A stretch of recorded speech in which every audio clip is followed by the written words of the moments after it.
A Richie's Thought Production presents The Four Realms of Thought. Enjoy! Hey everybody, today I just wanted to talk about kind of just from the heart today and kind of discuss where I think thought originates and how thoughts can come into our minds and where they may come from, and how we can learn how to control them better so that we can be able to create our life the way we desire, by controlling the thought patterns that we have. So when thinking about thought, I often think about, the first question is, what is thought? Where do thoughts come from? And so I have formulated an opinion, a theory on where I think thoughts come from, or at least I made a categorical placement for each kind of thought. And so let me explain further. I think that there are 4 realms of thought. So in these 4 realms, different types of thoughts originate from these realms. And I don't believe that, basically the bottom line is, I don't believe that we as humans are necessarily our thoughts. I think that thoughts come into our minds and we either choose to accept them as reality and live them out, act them out, or we choose to disregard them as false and we don't live them out. Sometimes we have thoughts that are true, sometimes we have thoughts that are not so true. And it's not always easy to know what is true and what isn't. So this is kind of why I decided this is kind of why I wrestled with the idea of where thought comes from. And it led me to discover for myself the 4 realms of thought. And that's how I categorize what kind of thoughts belong to which realm, which then tells me, which I'll get into later, of how to deal with those kinds of thoughts. So the first realm of thought that I want to discuss is what I consider or call accusational thoughts. And I will type that down below so that you can see that. It's kind of an interesting word. Accusational thoughts. And when I say accusational, think of the word like you're accusing someone or someone's accusing you of something. And so like, when I say this, I'm thinking the thoughts, for example, that are like the opinions of somebody else, the opinions of others about you, that you then may adopt and believe for yourself as well. So, for example, someone could say, that person isn't very nice, or so-and-so isn't very nice, and they could even talk to you directly, and they could be gossiping about you behind your back, or they could be saying it directly to you. You're not very nice, and maybe, or you've done this to me and I'm mad at you, or they hold grudges, or it could just be a belief system they have about you without even knowing who you are. Like, oh, like for example, it could be a negative thing to be called gay if someone isn't out of the closet, and someone could be assuming that someone's gay and say, oh, that person's gay, or you're gay, in that kind of a way. That's what I consider accusational, or those are accusations made about you, and you can also do this too. You can also participate and say things about other people, and those may become accusational thoughts for them. So think about it as like, people say these things. As you grow up, you experience people's opinions of you. You go to church, you go to school, you go to work, you live your life, and you're going to interact with people, and these people are going to have opinions of you right off the bat. I mean, I think it's like first impressions are a pretty big deal. Like, people make up judgments very, very quickly, and we got to get back. I think overall we should try to improve ourselves and like not always judge based on appearances or first assumptions, that we should get to really know people and give people the benefit of the doubt most of the time. But we often don't do this as people, and so we're guilty of it, and at the same time, we have to deal with those thoughts of others about us. So there's accusational thoughts. So thoughts come into your mind that say, oh, I don't like how this person thinks this of me. Maybe it's true about me. Oh, I should stop doing that. Or thoughts like, oh, that person's so good at this and I'm so bad at that. Just thoughts of that nature, okay? Then So that's the first realm of thought. And this will all make more sense as we get to all four of them, and you can kind of see where I'm going with this. So the second one I want to go over is what I call adversarial, and I'll write that down too at the bottom.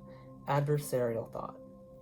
Now these thoughts, from my experience, from what I believe, these are the thoughts that come into your mind, and they may stem originally from accusational thoughts, but they're then taken to a more extreme level. So these are the thoughts of, like, for example, I've dealt with depression, and I still occasionally, I still suffer with depression. Obviously, it's kind of like an ongoing thing, but there's been worse times in my life than, there's been harder times of dealing with it than the present moment, which I'm grateful for. And obviously, life is a continual journey of trying to progress and learn from past mistakes and just continually do better. So adversarial thoughts then, for an example, would be like thoughts of, you're worthless, I hate myself, I have no meaning, just thoughts that have a really dark nature, and they kind of just they could come into your mind very suddenly, like, oh, you're nothing, you mean nothing to anyone, you're not loved, things of that nature. Those would be, I consider, adversarial thoughts, and they can come from other people. I would say more people who are kind of in a way more demonic, honestly, like kind of behave in that manner. Regular people, gossip is also bad, and it can lead to this, but there's also adversarial thoughts, I'm trying to say, are at a deeper, they're at a more extreme level of, like, malevolence, okay? So then there's the opposite of that, the third realm of thought, which is what I consider spiritual, or sometimes I say the term creational, the creational realm of thought, or spiritual realm of thought. And I talk about how to access this realm of thought, because this is the realm of thought that we want to be in most often, because it's what brings about novel and creative thoughts into our life, and thoughts of, honestly, happiness and goodwill. So the adversarial thoughts are the ones that are bringing about lots of negativity and darkness. So then the spiritual thoughts, the creational thoughts, are bringing light into your life, and they're the ones that say you are loved, you are abundantly loved, and no matter what other people think about you, you are surrounded by the love of the universe. You are the thoughts of, like, kind of like using, these are the thoughts that say, I'm grateful, I'm abundant, I'm happy, I'm cheerful, and you choose to use powerful language like I am, and I will do, and those kinds of things. And they bring in creativity into your life. And so then the fourth and final category is what I call personal thoughts. And our personal thoughts create our, the habitual thoughts that we think throughout the day on a continual basis. And our personal thought patterns they are created from the spiritual, from the accusational, and the adversarial realms of thought. And our personal thoughts become our belief system that we then believe about ourselves and the universe and everything around us, that we take in from, whether it be from what we consider divine, the divine source, our thoughts from inspired nature, whether you consider that from the Holy Spirit or from prayer or meditation, inspired divine thought from the spiritual realm, thoughts that bring light and abundance. Then you have the accusational thoughts, the thoughts that could be good or bad or kind of neutral, just from other people, that you might believe about yourself, and because you might be told it from somebody, and you might just take it on and believe it, even if it's not true, maybe it is true. And then you have thoughts from the adversarial realm, which is the dark realm, the ones that basically that they are claiming falsehoods, saying that you're not loved, when the truth is we are infinitely loved. They say stuff like you're worthless, when each soul is priceless. So it's kind of like it's the negative, the darkness, the lies from the adversarial realm. And then the personals of what we believe. So when we go about our life, we may have thoughts that we believe, oh, I do feel like I'm worthless, and you may carry that thought from the adversarial realm. You might say, oh, I do feel like I'm not very nice, like that person suggested and said. And then you might also have thoughts too, like, I am grateful, from the spiritual realm. And we all have thoughts from all of these places. The goal then is to reformulate our personal collection of thoughts that we adhere to, that formulate the basis of the foundation of what we consider ourselves to be, and where we're going, why we're doing it, the meaning in our life. This is where those That's why this becomes very important, because our personal thoughts give us the meaning and will to live. So we got to make sure we choose these thoughts and make sure that they're true and coming from the spiritual realm, and they're not lies coming from the adversarial realm, and that we take people's perceptions of us with a grain of salt. It's like they could be true, but they could be wrong, and everyone's going to judge everyone. So instead of wishing that the world's not going to be judgmental, wishing people aren't going to be judgmental, I've done this before, wishing, I wish people were just less judgmental. It's hard to change human nature. People are going to be judgmental. So then the responsibility then goes into our own lives. We have to decide for ourselves, like, I'm not going to let other people's opinions dictate how I feel about myself. I'm going to live my life, they're going to live their lives, and we're all just doing the best we can. And that's kind of the thought that I've adopted. And that's the thing about thought, is thoughts, there's nothing new under the sun. So many people, everyone has similar thoughts. Obviously they can be personalized in our own minds based on our own experience and situations, but there's nothing new under the sun. People often who are depressed commonly feel that they're worthless and not loved. People who claim to be enlightened or have a spiritual awakening, they say that they feel abundant and full of life and joy. And then most people just go about their lives basing their worth off of the opinions and accusations of others. So I think humans are most often in the accusational realm of thought, but many times we go into the adversarial realm, which is causing a lot of the spikes of depression and mental disorders and suicide and many horrible things, because people get caught, in my opinion, in this realm of thought. But I think that there is also a spiritual awakening happening, and many people are awakening to their sense of purpose and potential, and we're raising our frequency to which means that our thoughts are resonating higher into a realm of more of who we are. Like, joy operates at a higher frequency than sadness, and we're trying to raise our vibration to that of a higher nature rather than the lower nature of the world that we're born into.